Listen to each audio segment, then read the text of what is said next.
అమరావతి మహాగణపతి ఉత్సవ కమిటీ ఆధ్వర్యంలో ఎక్కడా లేని విధంగా భారీ మట్టి వినాయకుడిని మేము ఇక్కడ నిర్మించడం జరిగిందండి. 3 నెలల నుంచి వర్కర్స్ దగ్గర 150 మంది పనిచేసి చివరికి మనకు ఒక రూపాన్ని ఇచ్చారు. ఇంకా భక్తులకి వినాయక చవితి రోజు నుంచి దర్శనం అందుబాటులో ఉంటుందండి. 21 రోజులు పూజ జరుగుతుంది. 21 రోజులు వివిధ రకాల హోమాలు జరుగుతాయి. సాయంత్రం పూట కల్చరల్ ప్రోగ్రామ్స్ కూడా ఏర్పాటు చేశాం. ఇక్కడ భక్తులందరూ వచ్చి మా ఈ గణపతిని దర్శించుకొని తీర్థప్రసాదాలు స్వీకరించి వెళ్తారని చెప్పి మనస్ఫూర్తిగా కోరుకుంటున్నాం. ఈ విగ్రహం తయారు చేయడానికి దగ్గరగా 3 నెలల సమయం పట్టిందండి. గంగానది పవిత్రమైన మట్టితో కంప్లీట్గా మట్టి వినాయకుడిని మనం ఇక్కడ ప్రతిష్ఠించడం జరిగింది. దీనికి వాడిన పదార్థాలు కూడా మట్టి, గడ్డి, నాచు, వరి పొట్టు లాంటి పదార్థాలు ఇక్కడ వాడి పూర్తిగా 100% ఎకో ఫ్రెండ్లీగా దీన్ని నిర్మించడం జరిగింది.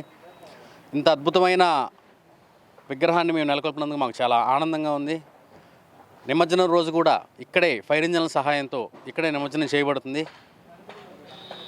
ఎకో ఫ్రెండ్లీ మట్టి వినాయకుడు పెట్టడానికి ముఖ్య ఉద్దేశం ఏంటంటే ప్రతి ఒక్కళ్ళు కూడా ప్లాస్టర్ ఆఫ్ ప్యారిస్ పెట్టకుండా ఇంత పెద్దదే మేము పెట్టామంటే మీరు ఎందుకు పెట్టకూడదు, మీరు కూడా పెట్టాలి, అందరూ మట్టి వినాయకుడిని పూజించాలన్న ఉద్దేశంతో, ఆ సందేశాన్ని తీసుకెళ్లాలన్న ఉద్దేశంతో మేము ఇంత చేయటం జరిగిందండి.